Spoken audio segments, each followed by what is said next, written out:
The hope here. In fact, there's a lot of confidence that Colorado is going to go true blue. The Democrats' watch party, because of COVID, is a virtual event, and they believe they'll have a lot to celebrate, but for now, virtually. Colorado is expected to go for Biden. Former Governor John Hickenlooper, as you saw the numbers, expected to win the U.S. Senate seat, held now by Republican Cory Gardner. Now, he will join Colorado's senior Senator Michael Bennet in Washington. And Senator Bennet is joining me now. There you are, Senator Bennet, via Zoom. Welcome on this crazy busy election night.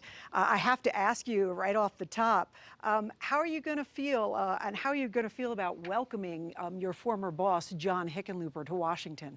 I think it'll be great. John's, been a very successful mayor. He's been a successful governor of Colorado and a successful business person. I think he'll bring all of that experience to DC and help us unsnarl the mess that's there. So I think that'll be very welcome.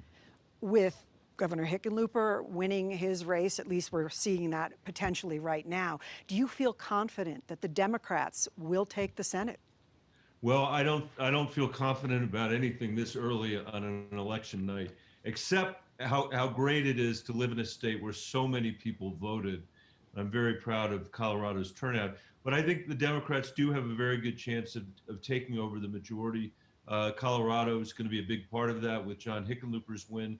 Then we're going to look to Arizona, we're going to look to Montana, to Maine, North Carolina, Iowa, and figure out Georgia, how we put it together.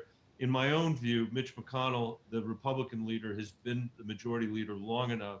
He's not allowed the American people to make the progress they need on issues ranging from healthcare to the economy to immigration. And so I think it's time for new leadership. Well, if that happens, the Democrats take the Senate and Biden wins, the American people, of course, will be clamoring to know how the Democrats will handle the pandemic and the economy. So how? You're totally right about that. And they should have been able to have a president in President Trump who handled the pandemic and the economy, and he refused to do it. Look, if winning doesn't mean that we've earned the American people's confidence, we're going to have to earn the American people's confidence if, in fact, we end up with a majority of the Senate and the White House. And we've got to make a difference in their daily lives. For 50 years, we've had an economy that's worked really well for the people at the top and not well for anybody else. We still have a system where we don't have universal health care in this country, the only industrialized nation in the world where that's true. So I think there are things we can do in the first year that are going to make a difference to the American people's pocketbooks, to Coloradans' pocketbooks, and to get them through this pandemic, by actually taking it on as a national priority in ways that Donald Trump simply refused to do. You campaigned for president on ushering in trust in government, bipartisan compromise. With the huge divide in Congress and in the country, how do you do that? Well, look, that's up to all of us as Americans. We have to decide whether we think our disputes are somehow more significant than the people who came before us. And of course, that's not true. The founders created this country not with the idea that we were going to agree with each other. The idea was we were going to disagree with each other. But out of those disagreements, we're going to create more imaginative solutions than any king or tyrant could come up with on their own. That's been totally lost in our national politics.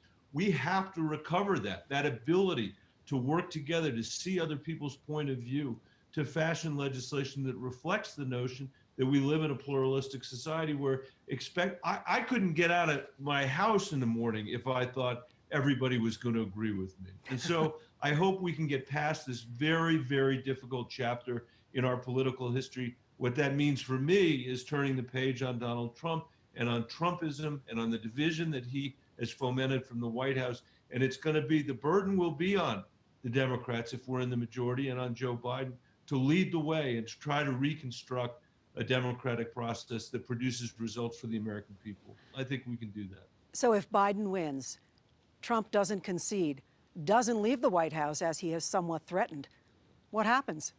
I really hope that it doesn't come to that. I really hope it doesn't come to that. The peaceful transfer of power is something that's happened in our country without doubt for 230 years. And I believe it will happen for another 230 years, even if Donald Trump doesn't understand it, the rest of us do. Senator Michael Bennet, thank you so much for your time. We truly appreciate it. All Thanks right. for having me tonight. I hope everybody enjoys the evening. Me too. Thanks, Senator Thanks. Bennett.